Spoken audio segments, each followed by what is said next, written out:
All right, breaking news right now on this second full day of the New Jersey Transit rail strike. The agency's president and CEO is now giving an update at Newark's Broad Street station. Let's take a listen. I want to give you an example of how we handled our approach to the strike by talking about the Shakira concert. As all of you know, before the concert, we said that there would not be mass transit service available. That was true for the rail service. Here's what we did do, though. Coach USA had a pre-purchased ticket option that for customers who wanted to get to the MetLife Stadium. But we knew that that would be a challenge. So what we did is pre-position some of our buses at Port Authority to supplement Coach USA's plan from the start. We did something else. We also had 50 buses waiting at Vince Lombardi and last night at Lot K of MetLife to just make sure we're there, to make sure nobody's stranded. So what happened?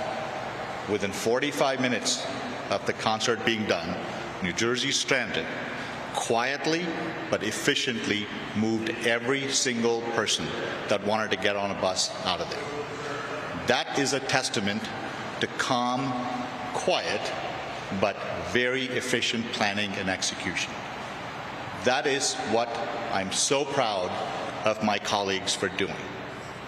On the rail side, we've been working very diligently, should this strike come to an end soon, to make sure we're ready to wake up the railroad, as it were, to get our assets planning, if you will, to get our assets pre-positioned should we need it ready to go as soon as the deal is reached.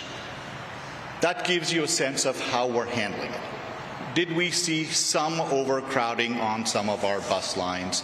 Yes. But the good news is what we were able to do is to make sure we had enough buses to absorb that overcrowding without leaving anybody, one, waiting in line because one bus was too crowded.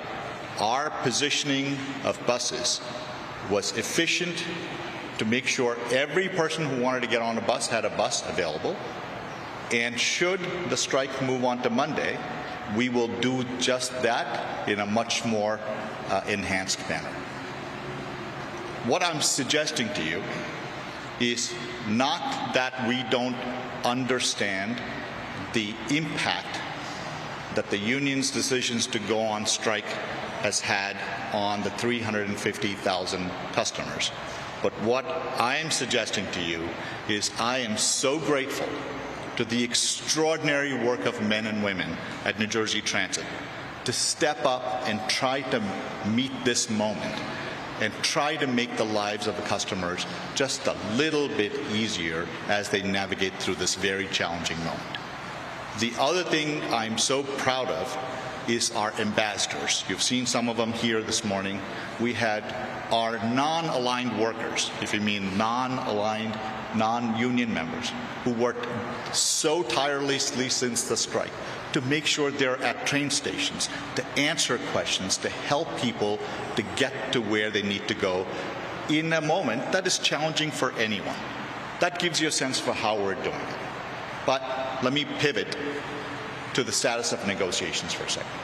Last night, I got reached out from the national president of the Brotherhood of Locomotive Engineers and Trainmen to ask if we would meet with them today. The governor and I promised we would do that anytime, anywhere,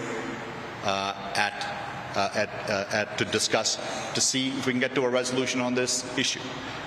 We agreed to meet today, and I intend to meet with them today. And as you know, there is a pre-scheduled meeting with the National Mediation Board tomorrow. So what I wanted to tell you is we're going to meet the union today, we're going to meet them tomorrow, all with this goal of getting to a deal so we can get them back to work, get our customers the reliable service they need. But I want to be crystal clear. I've said this, the governor has said this, We want a fair deal that will not break the bank. That is our principle. We are not moving from that, and I hope the union understands that that is where we are and that is where we will be. Ultimately, fair wages is their position, which I respect. Not breaking the bank is our position that they should respect. Remember this, there's only 3 places money comes from to run New Jersey Transit. Fare payers who pay for their fares to get on their trains and buses, corporate transit fees, or general taxes that the residents of New Jersey pay. That's it. This is not a private company where there's profits. We need to make sure we live within our means, and the governor and I have said we will not make a decision on a labor contract that will leave the next governor a mess to clean up. We will not be SEPTA. We will not be any of those transit agencies that are in a death spiral financially because of decisions that are bad that were made several years ago. I will not be party to it. The governor will not be party to it. So that's what we're going to say. But I want to say something about the locomotive engineers. The governor and I were at Aberdeen yesterday, and I saw a few of our colleagues, the locomotive engineers, on the picket line. I went and talked to them because I wanted them to know that I appreciate their contribution to this agency. I wanted them to know it.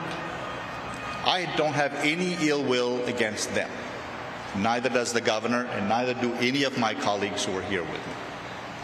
What they said to me is they just want to get back to work. And I appreciate it, and I said that my entire objective is to make sure they get back to work, and so do all the other union members, so we can get our customers moving safely and efficiently again. That is my singular objective. So what you're going to see me do today, after I leave here, is to go back to the negotiating table and show my colleagues who are on the other side of the table the same respect I've now shown them. We're going to be calm, we're going to be mission focused, and we're going to try and get to a deal that is fair and fiscally responsible.